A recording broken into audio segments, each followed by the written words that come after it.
네, 우리 다 같이 주님을 찬양하겠습니다.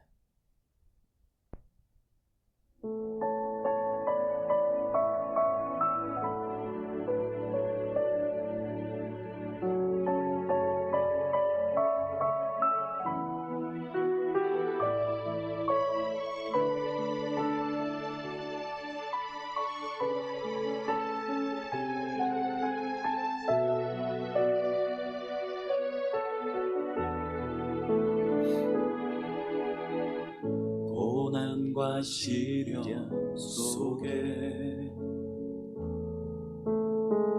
사람들은 나를 떠나도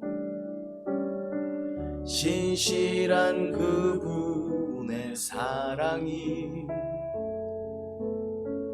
내 삶을 지키셨네. 지난 날 돌아보며 수많은 연단을 통하여 나를 크게 사용하신 그분의 뜻이었음을 알았네.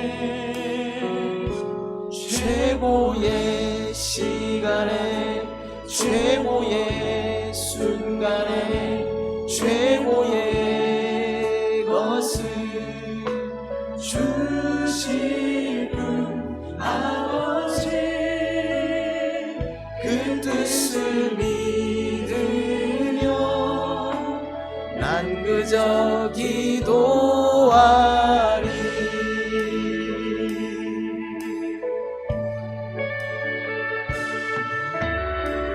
지난 날 돌아보며 수많은 연단을 통하여 나를 크게 사용하신 그분의 뜻이었음을 알았네. 최고의 시간에 최고의 순간에 최고의 것을 주시는 아버지, 그 뜻을 믿으며 난 그저 기도하리. 최고의 시간에 최고의 순간에 최고의 것을 주시는 아버지,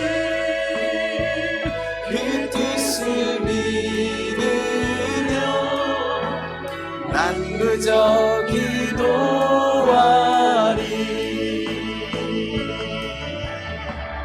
아무런 답이 없으신 그분을 원망했었네. 하지만 나 알았네. 나를 앞서가신 그 사랑,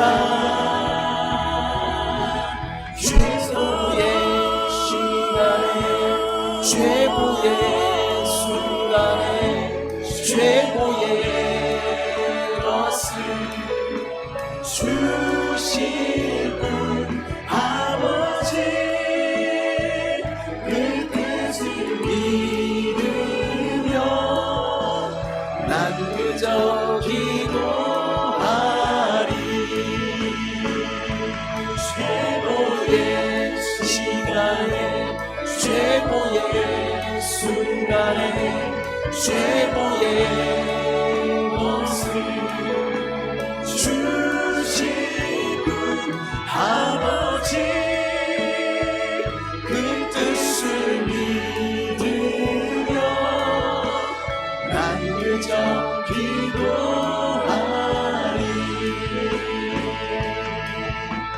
난 그저 기도하리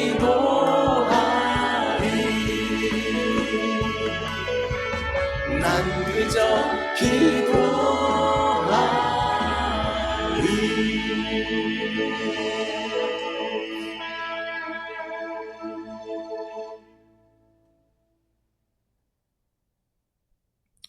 하나님 아버지, 이 아침에 기도하기 위해 모였습니다. 저희는 그저 기도할 따름입니다. 하늘의 은혜가 필요하고 주님의 능력이 필요하고 그렇게 주께서 도우시는 그 손길이 필요한 저희는 그저 기도할 따름입니다. 아버지는 기도하는 자들의 그 기도를 외면치 않으십니다. 그들을 위해서 일해 주십니다. 말씀으로 응답하시고 그들의 삶을 인도하시며 함께하여 주십니다. 그 은혜가 이 아침에 저희 가운데 충만하기를 소원합니다. 예수님 이름으로 기도합니다. 아멘. 마태복음 18장 15절부터 17절까지입니다.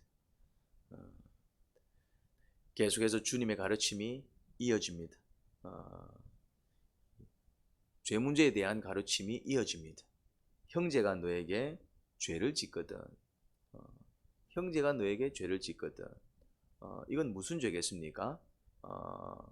어떤 형제가 너에게 뭐 잘못을 행하거든, 뭐 너에게 상처를 주거든, 너를 힘들게 하거든, 뭐 그런 의미겠죠. 이 죄는 누군가한테 피해를 끼치는 죄를 이야기합니다. 뭐 말로 뭐 피해를 주든 행동으로 피해를 주든, 그래서 피해를 입은 겁니다. 상처를 받은 겁니다. 저 인간 나한테 왜 저러지? 그러면서 뭐 화가 났을 수도 있고, 아니면은 또 오히려 이제 아픔을 겪는 것이죠. 그때 이제 그런 일이 벌어졌을 때 요렇게 처리해라 하면서 일러주시는 말씀입니다. 단둘이 있는 자리에서 그에게 충고해라. 무슨 말입니까? 그런 일을 겪거든, 뭐 이렇게 어떤 말을 들었는데 뭐 내가 상처를 입었다. 뭐 그 사람이 뭐 원해서 그렇게 했던, 뭐 악의적으로 그렇게 했던, 아니면 또 그런 게 없을 수도 있어요. 그 사람은 그냥 툭 던진 말인데 또 그것이 나에게는 또 상처가 되고 아픔이 될 수 있겠죠. 아무튼 그렇게 내가 죄를 입은 겁니다. 상처를 받은 겁니다. 화가 난 것이지요. 그때 대개 사람들이 취하는 태도가 뭡니까? 첫 번째는 뒤에서 다른 사람을 붙들고 그 사람 욕을 합니다. 그 인간이 나한테 이랬어. 그 인간이 나한테 이런 말을 했어. 그게 인간이야. 어떻게 그럴 수 있지? 다른 사람을 붙들고 노발대발합니다.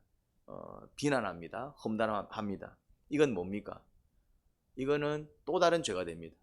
그 사람이 나한테 죄를 지은 건 그 사람의 죄악이겠지만은 그 죄악에 연이어서 나 또한 뭐 하는 것입니까? 남 붙들고 죄 짓는 것입니다. 아니면은 요런 모습이 있고, 아니면 또 어떤 모습이 있습니까? 그 인간하고 맞짱 뜨는 것이죠. 그 자리에서 맞짱 뜰 수도 있고, 아니면은 또 이렇게 기회를 봐서 또 니 나한테 지난번에 그랬지 그러면서 소위 이제 싸움이라는 게 벌어집니다. 이것 또한 악한 것입니다. 이것 또한 이래 얘기하겠죠. 저 인간이 나한테 그랬기 때문에. 그런 말은 통하지 않습니다. 그 인간이 나한테 그랬기 때문에 그 사람도 죄인이고, 나도 그 대처하는 방식이 똑같이 맞붙었기 때문에 나도 죄인이 되는 것입니다. 하나님은 둘 다 어떻게 하신다고요? 둘 다 벌하십니다. 둘 다 벌하십니다. 성경은 그렇게 얘기하고 있습니다. 그러니까 그 사람이 나를 먼저 건드렸다고 해서 네가 먼저 날 건드렸지 그러면서 달려드는 것, 그것도 똑같은 죄인이 되는 좋은 방법이 아닙니다. 아니면 누군가를 붙들고 제3자를 붙들고 막 비방하고 비난하고 험담하는 것, 이것 또한 내가 또 다른 죄를 짓는 유쾌한 방법이 아닙니다. 그러면은 그냥 막 참고 넘어가는 게 참고 넘어가는 수밖에 없는가? 그것도 아닙니다. 그러면은 내 자신한테 못할 짓이에요. 내가 이제 상처가 쌓이고 내가 분노가 쌓이고 그렇게 되면은 결국 또 내가 내 자신한테 못할 짓이 되어 버립니다. 그러면은 성경에서 얘기하는 주님께서 가르쳐 주시는 방법이 뭡니까? 단둘이 있는 자리에서 그에게 충고하라고 얘기합니다. 자, 그 사람을 직접 찾아가서 얘기하기 때문에 다른 사람 붙들고 비난하고 험담하는 죄를 짓지 않습니다. 이 죄를 피할 수 있습니다. 그 사람을 직접 상대하기 때문에. 그런데 직접 상대할 때 막 분노를 가지고 니 나한테 그랬지 그러면서 이제 같이 맞짱 떠버리면은 이것도 죄악이 됩니다. 그러니 말은 바르게 하지만 무엇은 절제해야 될까요? 감정은 절제하고 팩트만 지적하면 되는 것입니다. 아니면은 내 입장을 솔직하게 얘기하면 됩니다. 네가 그렇게 해서 내가 정말 마음이 상했다. 그래서 그 부분에 대해서 사과를 했으면 좋겠다. 아니면 앞으로 그렇게 하지 않았으면 좋겠다. 그렇게 충고하는 것입니다. 이 충고는 네 다음부터 그러면 나한테 죽는다 이런 어떤 공격적인 충고가 아닙니다. 정중하게 최대한 자기 감정을 이렇게 좀 다스린 상태에서 물론 또 너무 이렇게 감정이 상했으면은 좀 이렇게 표정이라든지 또 어감에서 뭔가 이런 어떤 분노 짜증이 흘러나올 수는 있겠지만은 그것을 쏟아내는 사람은 악한 것입니다. 근데 그럼에도 불구하고 그런 것들을 자꾸 이렇게 누르면서 이렇게 이야기한다면은 그것은 충고가 될 수 있겠죠. 그런 방식을 주님께서는 가르치고 있습니다. 그렇게 해서 또 내 감정을 솔직하게 이야기해야 되는 이유가 뭘까요? 그냥 얘기 안 하고 말지. 굳이 그렇게 붙들고 그때 내가 참 힘들었다.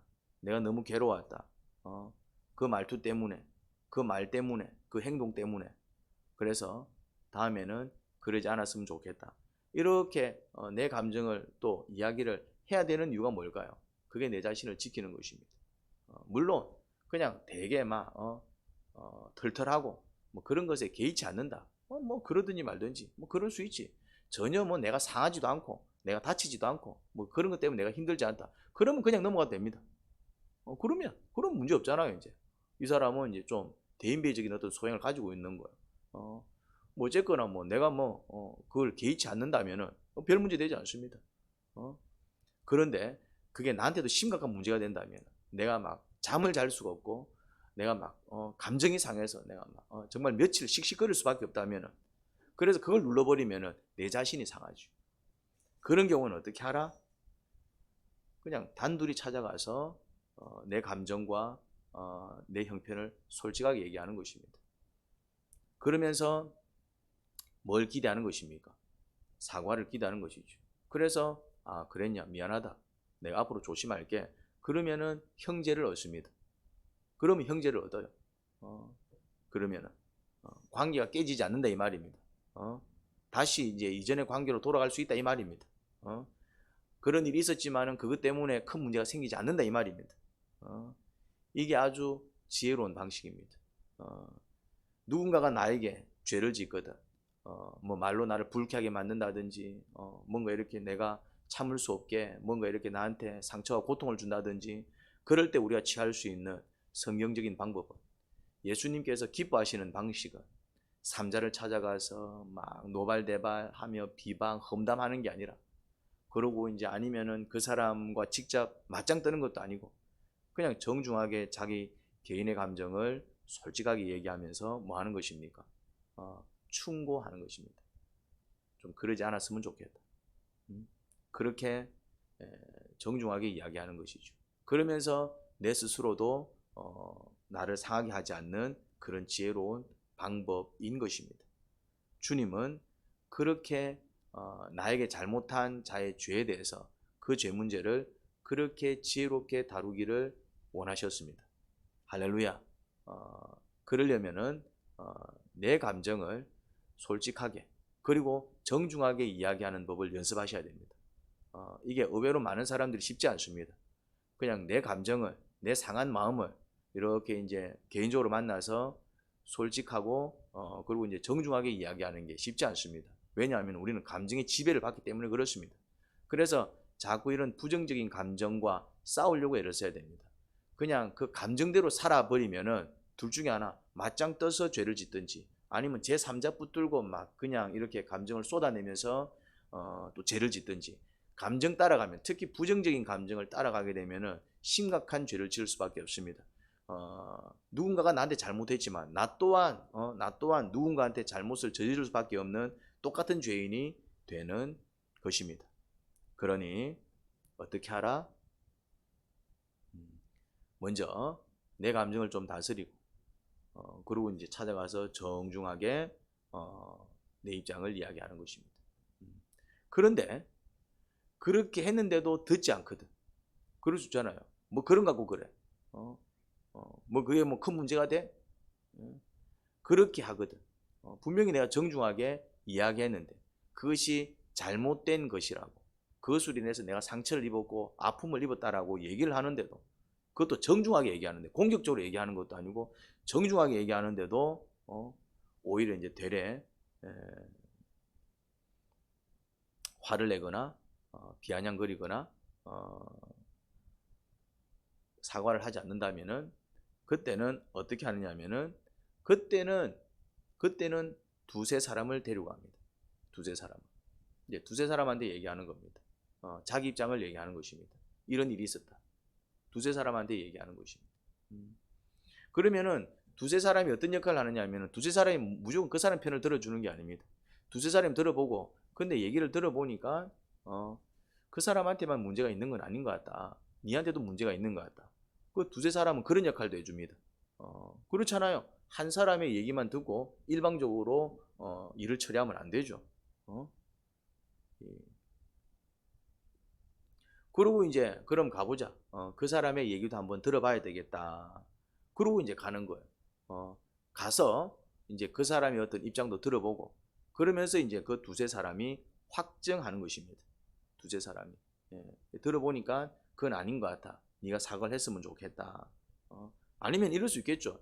보니까 두 사람한테 다 문제가 있는 것 같다. 두 사람이 서로 화했으면 좋겠다. 그럴 수도 있는 거예요. 아니면은 또 반대로 보니까 니한테 더 잘못이 있는 것 같다. 먼저 너의 어떤 행동이 이 사람으로 하여금 좀 그런 분노를 만든 것 같으니까 너부터 조금 뭔가 이렇게 개선을 해야 되겠다. 그럴 수 있는 것입니다. 그게 한두 사람 이렇게 더 데리고 왔을 때 그 사람들이 해줄 수 있는 역할입니다. 그러니까 이거는 뭡니까? 내 편 만들어 가지고 같이 가서 얘기 좀 해주라. 그렇게 편 만들어서, 세력 만들어서 그 한 사람을 공격하라는 뜻이 아닙니다. 그렇게 이해하면 안 됩니다. 공정성을 기르는 겁니다. 공정성. 이 당사자들끼리는 서로 입장만 내세우기 때문에 막 서로가 틀렸다라고 얘기할 거 아닙니까? 그래서 이렇게 증인들을 세워서 뭐 하느냐면은 공정성을 기하는 겁니다. 누구의 편을 드는 게 아닙니다. 무엇이 잘못되었고 무엇이 옳은지 같이 판단해 주는 것입니다. 그것도 객관적인 입장에서. 당사자들은 객관적으로 생각하고 판단하기 어렵습니다. 그런 역할을 해주는 것입니다. 그러니까 결국 두세 사람의 도움을 받아라, 한두 사람의 도움을 받아라. 이 얘기는 뭐냐면은 공정하고 객관적으로 판단해서 바른 행동을 하라는 뜻입니다. 그래서 이제 그렇게 뭔가 이렇게 이제 두세 사람의 어떤 그 증거를 통해 뭔가 이렇게 잘못을 확정하고 이렇게 이제 이 공정한 재판이죠. 공정한 재판. 그러니까 잘잘못을 가릴 때는 이런 공정성이 참으로 중요합니다. 주님께서는 죄 문제를 이렇게 진지하게 처리해 나가는 것을 볼 수 있습니다. 그냥 한 사람의 어떤 한 사람의 주관적인 판단, 감정적인 판단, 그런 것들을 지금 차단하는 어떤 장치를 설명하고 있는 것입니다. 근데 그렇게까지 얘기했는데, 그러면서 공정성을 기해서 그냥 1대1이 아니라 여러 사람의 어떤 의견을 모아서 무엇이 잘못되었고 무엇이 옳은지 분명히 드러냈는데도 불구하고 또 수용하고 용납하지 못하는 사람이 있습니다. 나는 그래도 용납 못해. 나는 그래도 인정 못해. 내가 뭐 잘못했는데. 그러면은 그런 단계에 이르면은 이제는 세 번째 절차는 공식적으로 일을 처리하는 겁니다. 교회에 알린다는 얘기는 이거는 이제 공식적으로 일을 처리하는 것입니다. 공식적으로. 공식적으로 이제 일을 처리한다는 것은 두 가지 의미입니다. 이제 공식적으로 처리하는데도 끝까지 버티면은 이제 방법이 없는 겁니다. 그리고 이제 한 가지 더 의미가 뭡니까? 한 번 더 기회를 주는 것이죠. 이미 첫 번째, 두 번째 기회를 줬지만은 뭐 두 번이나 기회 줬는데도 저 모양이면 저 끝이야. 그게 아니라 공식적인 어떤 공신력을 가지고 얘기하는 것은 한 번 더 그 사람한테 기회를 주는 것이고, 또 공적인 힘을 빌려서 얘기할 때는 이제 그 사람이 또 이렇게 또 교회의 권위를 인정하고 또 그런 사람이라면은 그런 어떤 공적 권위 때문이라도 자기 자신을 꺾을 수 있잖아요. 그러니까 최대한 뭘 돕는 겁니까? 그 사람을 정죄하는 게 목적이 아닙니다. 막 끌고 가가지고 막 그 사람을 공개적으로 재판하는 그런 의미가 아닙니다. 그 사람의 잘못된 행동을 스스로 이렇게 인정하고 고치려고 하지 않으니까 이런 어떤 공적 힘을 빌려서 그렇게라도 그 사람을 설득하고 회개시키려고 하는 조치인 것을 알아야 됩니다. 그러니까 여기서 흐르는 것은 어쨌거나 잘못을 저지른 사람이 자기 잘못을 인정하고 돌이켜서 다시 이렇게 바른 모습으로 살아갈 수 있도록 돕는 장치다 이 말이죠. 그래서 문자 그대로 이 말씀을 따라해서는 안 됩니다. 성경대로 했어. 막 한 번 얘기하고 막 두 번 얘기하고 세 번 얘기하고 잘라버리고 이런 식으로 그냥 성경에 그래 적혀 있으니 그건 성경적인 게 아닙니다. 문자적으로는 맞지만은 이 성경이 의도하는 예수님께서 이렇게 말씀하실 때는 무엇을 의도했냐면은 이런 어떤 이렇게 절차를 이렇게 까다롭게 한 이유가 뭐냐면은 어쨌거나 한 사람이 회개하여서 그 사람을 살려보겠다라는 하나님의 의지고 그 마음을 품은 채 우리도 이런 절차를 밟아서 한 사람을 용서하고 그를 이끌어야 된다 이 말입니다. 그런데 안타깝게도 그렇게까지 조치를 취하고 정말 마지막까지 기회를 주고 공신력을 실어서 교회 전체 교회가 움직여서 그 사람을 설득하는데도 불구하고 막 됐거든. 교회 말조차 듣지 않거든. 그때는 어떻게 여기라? 그때는 이제 이방인으로 여기는 것입니다. 세리와 같이 여기라 그럽니다.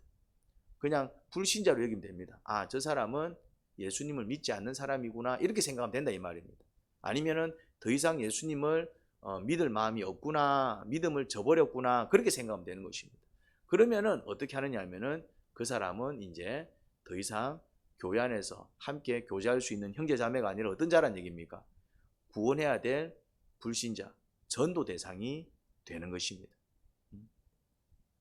여러분, 나 또한 내 죄 문제, 그리고 다른 사람들이 나한테 잘못했을 때 그 죄 문제, 그런 죄 문제를 처리해 나가는 과정, 그것 또한 무엇과 무엇 위에서? 공정과 자비 위에서. 공정이라는 것은 정말 어떤 객관적인 단지 내 주관이 아니라 모두가 그렇게 생각할 수 있고 심지어 하나님이 그렇게 인정할 수 있는 그런 어떤 공의, 그리고 이제 자비, 너 잘못했으니까 너 끝, 이게 아니라 어떻게 하면은 저 영혼이 다시 주님께로 돌아올 수 있을까? 또 바른 길을 걸어갈 수 있을까? 그렇게 고민하고 그를 다시 얻으려고 하는 그런 자비, 이런 공의와 자비 가운데서 내 죄 문제든 상대방의 죄 문제든 다룰 수 있어야 할 것입니다. 오늘 본문은 그렇게 죄 문제를 다루기를 원하시는 주님의 마음을 헤아려 볼 수 있습니다. 하나님 아버지 은혜를 감사합니다. 죄인을 어떻게 다룰 것인가? 그런데 죄인을 다룰 때도 너는 죄 지은 자니까 그런 정죄 방식이 아니라 기회를 여러 번 주는 것을 볼 수 있습니다. 어떻게든 그 영혼을 다시 얻어보려는 주님의 의지를 보게 됩니다. 그럼에도 불구하고 괜찮아 무조건 괜찮아가 아니라 또 정말 어떤 공의와 또 공정과 그런 어떤 공신력 위에서 뭔가 이렇게 이제 옳고 그름을 바르게 분별하여서 잘못된 것을 고쳐나가고 바르게 된 것을 또 바로잡아 나가는 정말 그런 질서를 세워 나가시는 그런 공의의 하나님, 자비의 하나님을 발견합니다. 우리가 그 공의의 성품과 자비의 성품을 배워서 우리의 죄 문제를 다루든 누군가의 죄 문제를 다루든 그렇게 공의롭게 자비롭게 그렇게 다루어 나가는 또 저희들이 되기를 간절히 소원합니다. 예수님 이름으로 기도합니다. 아멘.